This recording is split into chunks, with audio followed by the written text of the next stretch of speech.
నమస్తే, welcome to our channel. Jaganmohan Reddy అధికారంలో ఉన్నప్పుడు ఆ పార్టీకి సంబంధించిన మంత్రులు, ఎమ్మెల్యేలు అందరూ కూడా అధికార దర్పంతో విర్రవీగిన విషయం మనందరికీ తెలిసిందే.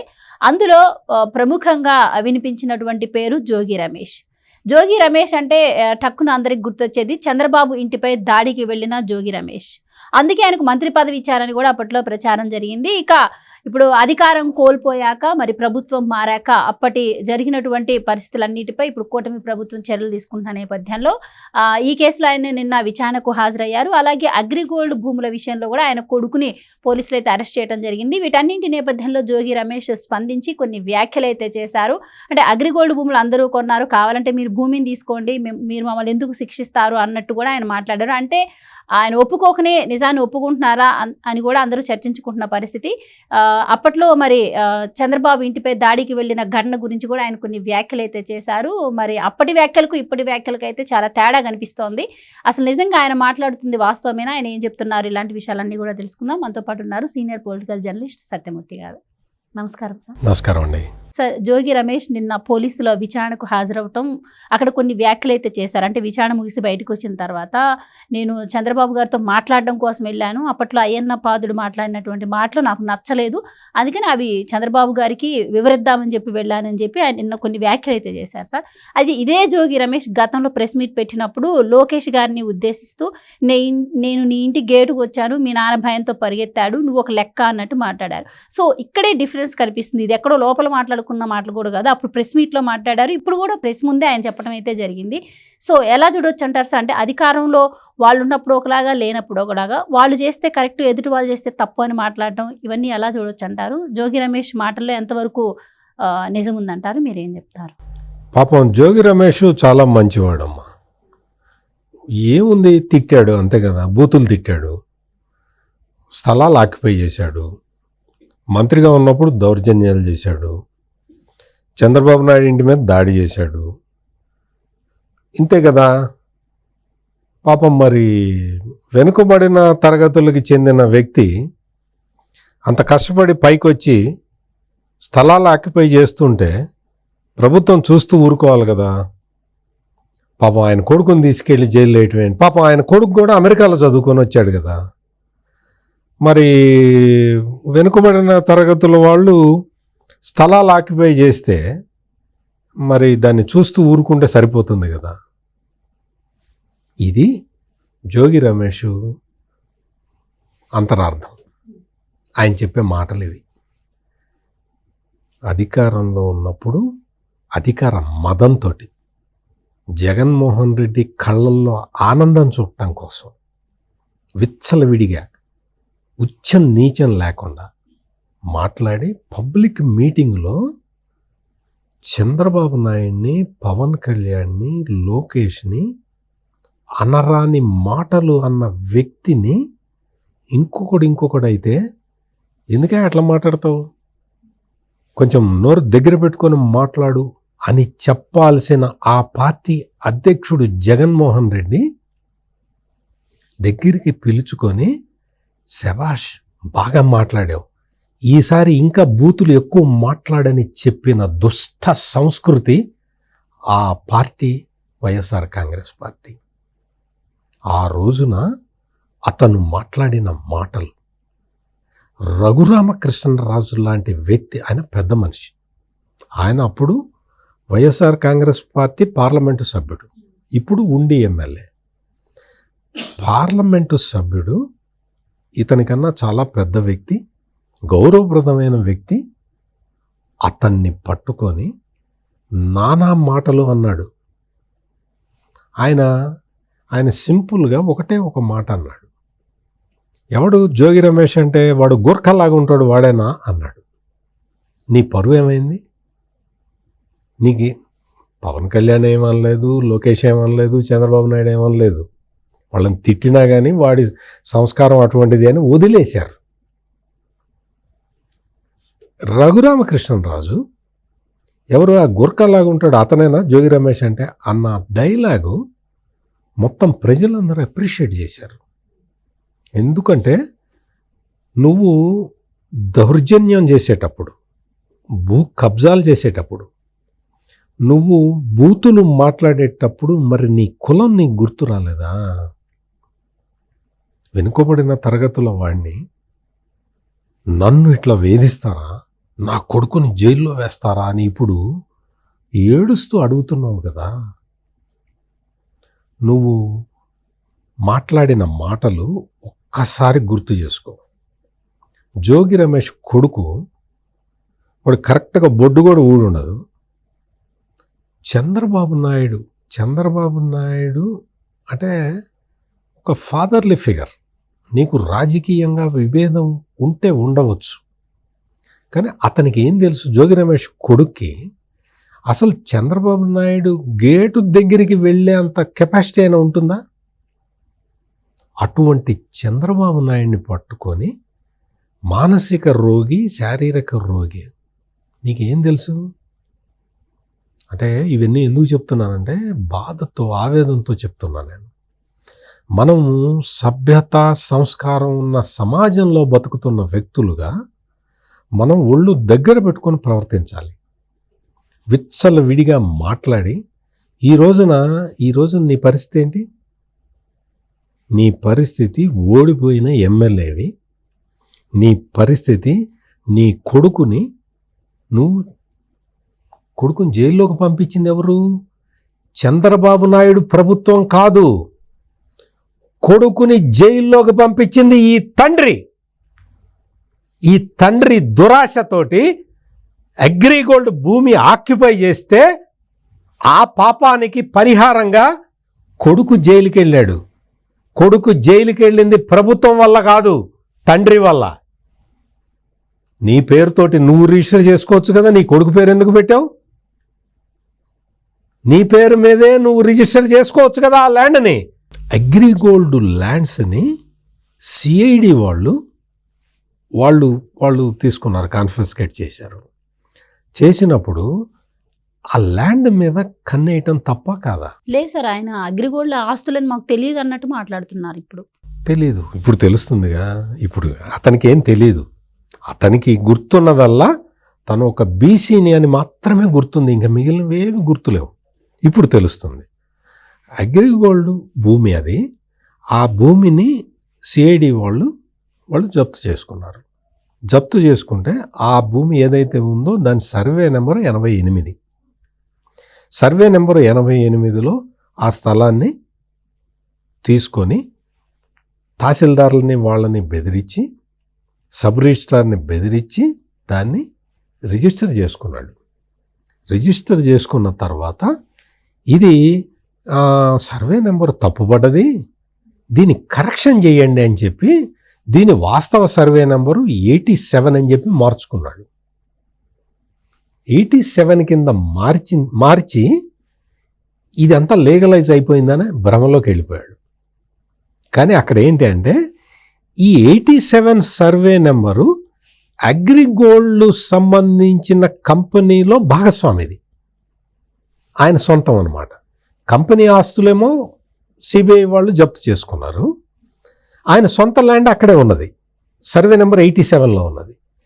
ఈయనకి ఇదేంటి, వీడు సర్వే నెంబరు 87 అంటాడు అంటే నా స్థలాన్ని వీడు కొట్టేయబోతున్నాడు అని చెప్పి ఆయన వెళ్ళి పోలీస్ కంప్లైంట్ ఇచ్చాడు. పోలీస్ కంప్లైంట్ ఇస్తే జగన్ రెడ్డి మొత్తం ముఖ్యమంత్రిగా ఉన్నంతకాలం ఆ కంప్లైంట్ని తీసుకోలేదు ఎవరు, రిజిస్టర్ చేయలే కేసు.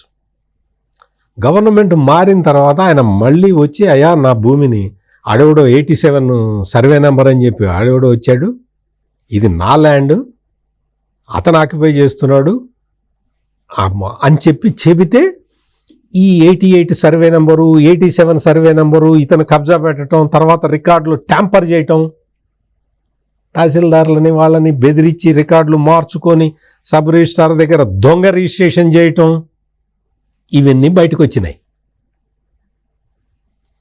ఎవరు కంప్లైంట్ చేసింది? తెలుగుదేశం ప్రభుత్వమా? చంద్రబాబు నాయుడు కంప్లైంట్ చేశాడా? కంప్లైంట్ చేసింది ఎవరు? అగ్రిగోల్డ్ పార్ట్నర్. ఆయన భూమిని ఆక్యుపై చేస్తున్నాడు. 87 సర్వే నెంబర్ అంటే లీగలైజ్ అయిపోయి మొత్తం అంతా ఇతని స్థలం కూడా ఎల్లగొట్టేసి మొత్తం కబ్జా పెడతాడు కదా. అందుకని ఆయన కంప్లైంట్ చేశాడు. ఇందాక నేనేం చెప్పాను, జోగి రమేష్ తన కొడుకుని బలి చేశాడు అంటే తండ్రి కొడుకుని బలి చేశాడు. ఇక్కడ కంప్లైంట్ చేసింది వేరే వాళ్ళు, ప్రభుత్వం తగిన చర్యలు తీసుకున్నది. జగన్మోహన్ రెడ్డి, జోగి రమేష్ వీళ్ళొచ్చి కులం కార్డు వేయాలి అని ప్రయత్నం చేస్తూ ఉన్నారు. క్యాస్ట్ కార్డుని వేసేసి రాష్ట్రంలో ఉన్న బీసీలందరినీ రెచ్చగొడదాం అని కుట్ర. ఏ బీసీ కూడా, ఏ బలహీన వర్గాలకు చెందిన వ్యక్తి కూడా పరుల ఆస్తి దొబ్బేయాలని చూడడు. మొత్తం అక్రమంగా నీవు మంత్రి పదవిలో ఉండి దారుణమైన నేరాలు చేసేవాడిని బీసీ అనరు కదా. బీసీలు ఎవరు యాక్సెప్ట్ చేయరు. వాళ్ళందరూ కూడా ఇప్పుడు అందుకనే సమాజంలో ఉన్న బలహీన వర్గాల కులాల వ్యక్తులందరూ కూడా జోగి రమేష్ను చూసి నవ్వుతున్నారు. నువ్వు అక్రమాలు చేసి, నువ్వు అన్యాయాలు చేసి, నీ చేతులారా నీ కొడుకుని నువ్వు జైలుకు పంపించుకొని, ఆ జోగి రమేష్ భార్య వచ్చి చెప్తుంది, నా కొడుకుని అన్యాయంగా వేశారు. వాళ్ళకి కొడుకులు ఉండరా? అందరికీ కొడుకులు ఉంటారు. ల్యాండ్లో ఆక్యుపై చేస్తే వాళ్ళని జైలుకు పంపిస్తారు. వాళ్ళకి కొడుకులు ఉంటారు. అంటే ఏంటి, శాపం పెడుతున్నావా? అంటే నువ్వు మరి నీ కొడుకు, నీ భర్త వేరే వాళ్ళ భూములు ఆక్యుపై చేసినప్పుడు వాళ్ళు నీకు శాపం పెట్టరా? ఏంటి సెంటిమెంట్లు, డ్రామాలు, సెంటిమెంట్ నాటకాలు. ఫస్ట్ జోగి రమేష్ ఏం చెప్పాడు, మేము అటువంటి కొనలేదు, భూములు కొనలేదు అని చెప్పాడు. ఆ పిల్లాడు ఉన్నాడు కదా, జోగి రమేష్ కొడుకు, ఇప్పుడు జైల్లో ఉన్న కుర్రాడు, అతను మేము ఎగిరిగోల్డ్ భూములని అందరూ కొన్నట్టే మేము కొన్నామని అతను యాక్సెప్ట్ చేశాడు. తర్వాత ఈ జోగి రమేష్కి అర్థమైంది, కొడుకు యాక్సెప్ట్ చేసేసాడు, ఇంక మనకి తప్పదని చెప్పి మేము అందరు కొన్నట్టే మేము కొన్నామండి, మేమేమి తప్పు చేయలేదు సపరేట్గా అని మొదలుపెట్టాడు. ఇప్పుడు లేటెస్ట్గా ఏంటి అంటే, నేను పవన్ కళ్యాణ్ని తిట్టడం తప్పేనండి, చంద్రబాబు నాయుడిని తిట్టడం తప్పేనండి, అట్లా మాట్లాడకుండా ఉండాల్సిందండి. ఈ బుద్ధి నీ కొడుకుని జైల్లో వేస్తే వచ్చిన బుద్ధా ఏంటి? నీ ప్రవర్తనకు అర్థం ఏంటి? అంటే అధికారం మదం ఉన్నప్పుడు నీ కింద మీద కనపడదా? నీ ఇష్టం వచ్చినట్టు మాట్లాడతావా? నీకు పవన్ కళ్యాణ్ని అసలు చాలా నీచంగా, అత్యంత నీచంగా, ఎంత నీచంగా మాట్లాడాడంటే, పవన్ కళ్యాణ్ ఒక్కసారి వాడు ఏదో మాట్లాడుతున్నాడు చూడండి అని ఒక్క మాట అంటే చాలు జన సైనికులు ఎగబడి వచ్చి కొట్టేవాళ్ళు. నువ్వు అధికారంలో ఉన్నా సరే, మంత్రిగా ఉన్నా సరే, నువ్వు ఒక బెటాలియన్ పోలీసుల్ని దగ్గర పెట్టుకున్నా సరే, జన సైనికులు వచ్చి నీకు దేహశుద్ధి చేసి ఉండేవాళ్ళు. కానీ పవన్ కళ్యాణ్ ఆ మాట చెప్పలే. ఇప్పుడు ఈ రోజున కొడుకుని జైల్లో వేసిన తండ్రిగా ఒక పెద్ద ఘనకార్యం సాధించిన జోగి రమేష్, అసలు ఈ జోగి రమేష్ భాగవతాలు ఇంకా చాలా ఉన్నాయి, ఇంకా అన్నీ ఒక్కొక్కటి బయటకు వస్తాయి. ఇంకొకటి ఏంటంటే, ఇదేదో ఎవరో పగబట్టి, ఎవరో కక్షగట్టి చేస్తున్నావు కాదు. నువ్వు అధికారంలో ఉన్నంతకాలం నివురుగప్పిన నిప్పులాగా ఉన్న నీ అవినీతి ఒక్కసారిగా బయటకు వస్తూ ఉన్నది. నీ అవినీతి భాగవతం అంతా కూడా బయటికి వస్తూ ఉన్నది. ఇది ఎవరు అంటే, మరీ ముఖ్యంగా చంద్రబాబు నాయుడు ప్రభుత్వం కక్షతోటి చేస్తున్న పనులు కాదు. కక్షతోటి చేసే పనులే అయితే ఈ రోజున నీ కొడుకు కాదు, నువ్వు ఉండవు. జైల్లో ఉండాల్సింది నువ్వు. చంద్రబాబు గనక ఒక ఫ్రాక్షన్ మనస్తత్వంతో, ఒక ముఠా నాయకుడిలాగా, అంటే నీ లీడర్ ఉన్నాడు కదా జగన్మోహన్ రెడ్డి, నీ జగన్మోహన్ రెడ్డి లాగా ఒక్క నిమిషం ఆలోచించిన జోగి రమేష్ జైల్లో ఉండేవాడు. ఇంకా జోగి రమేష్ బయట తిరుగుతున్నాడు కదా. చట్ట ప్రకారం ఏ విధంగా ఎట్లా జరిగింది, దాడి ఎట్లా చేశాడు, ఆ దాడికి సహకరించిన వాళ్ళెవరు, పోలీసులు ఎట్లా ఇటుపో అని ఎట్లా చెప్పారు, మొత్తం అన్నీ బయటికి రావాలి, అన్నీ సీసీ కెమెరాల్లో రికార్డ్ అయి ఉన్నాయి. జోగి రమేష్కి తెలియని విషయం ఏంటంటే అక్కడ సీసీ కెమెరాలు ఉన్న విషయం తెలియదేమో బహుశా. ఆ తర్వాత ఏం చేశాడంటే సీసీ కెమెరాలు ఉన్నాయి కాబట్టి ఆ ఫుటేజ్ మొత్తం ధ్వంసం చేద్దామని కూడా ప్రయత్నం చేశాడు. అప్పటికే తెలుగుదేశం మొత్తం ఆ రికార్డులన్నీ సేఫ్గా పెట్టుకున్నది కాబట్టి ఈ రోజున కేసు ముందరికి వెళ్తూ ఉన్నది. కక్ష సాధింపు చర్య ఉంటే ఇంత శ్రమ పడాల్సిన పని లేదు. తీసుకెళ్ళి 4 కానిస్టేబుల్లను తీసుకెళ్ళి అరెస్టు చేస్తే అడిగే దిక్కు కూడా ఉండదు. జగన్మోహన్ రెడ్డి అట్లాగే చేశాడు. జగన్మోహన్ రెడ్డి తన 5 సంవత్సరాల పాలనలో కొన్ని వేల మంది తెలుగుదేశం పార్టీ కార్యకర్తల్ని కారణం లేకుండా అరెస్టు చేయించాడు. చంద్రబాబు నాయుడు ఆ విధమైన పనులు చెయ్యడు కాబట్టి చట్ట ప్రకారం నువ్వు చేసిన పాపం ఒక్కొక్కటి దానంతట అదే బయటికి వస్తున్నది కాబట్టి చట్టాన్ని పరిరక్షించే ప్రభుత్వం ప్రతినిధిగా ఆయన చట్టం తన పని తాను చేసుకుపోయేలాగా వీలు కల్పిస్తున్నాడు తప్ప నీ మీద కక్ష సాధించట్లేదు జోగి రమేష్. ఇదొక్కటి గుర్తుపెట్టుకో. ఈ జోగి రమేష్ను చూసి నోరు పారేసుకున్న చాలామంది ఉన్నారు కదా, వైసీపీలో అందరూ అదే బ్యాచ్ కదా. ఒక్కడికంటే ఒక్కడికి కూడా టీవీ ముందర కూర్చున్న వాళ్ళు, ఆడవాళ్ళు ఉంటారు, పెద్దవాళ్ళు ఉంటారు, పిల్లలు ఉంటారు అన్న స్పృహ కూడా లేకుండా నీచమైన పదజాలాన్ని వాడి ఆనాటి ప్రతిపక్ష నాయకుల్ని కించపరిచారు. ఇప్పుడు వీళ్ళందరికీ కూడా ఈ జోగి రమేష్ ఎదుర్కొంటున్న ఈ పరిస్థితి ఒక గుణపాఠం కావాలి. అండ్ సార్, అప్పుడు చంద్రబాబు గారి ఇంటి మీదకి వెళ్ళినప్పుడు కూడా 40-50 కార్లు తీసుకుని వెళ్ళడం, గేట్ని ధ్వంసం చేయడం కూడా జరిగింది. అంటే అప్పట్లో ఆయన ఒక కుప్పం ఎమ్మెల్యేగానే కాకుండా ఎన్ఎస్జీ కమాండో భద్రతలో ఉన్నటువంటి వ్యక్తి, ప్రతిపక్ష నాయకుడు కూడా. సో అలాంటి వ్యక్తి మీద మరి దాడి చేయడం అంటే మామూలు విషయం కాదు. కానీ ఇప్పుడు కేవలం ఎంక్వైరీ మాత్రమే జరుగుతోంది.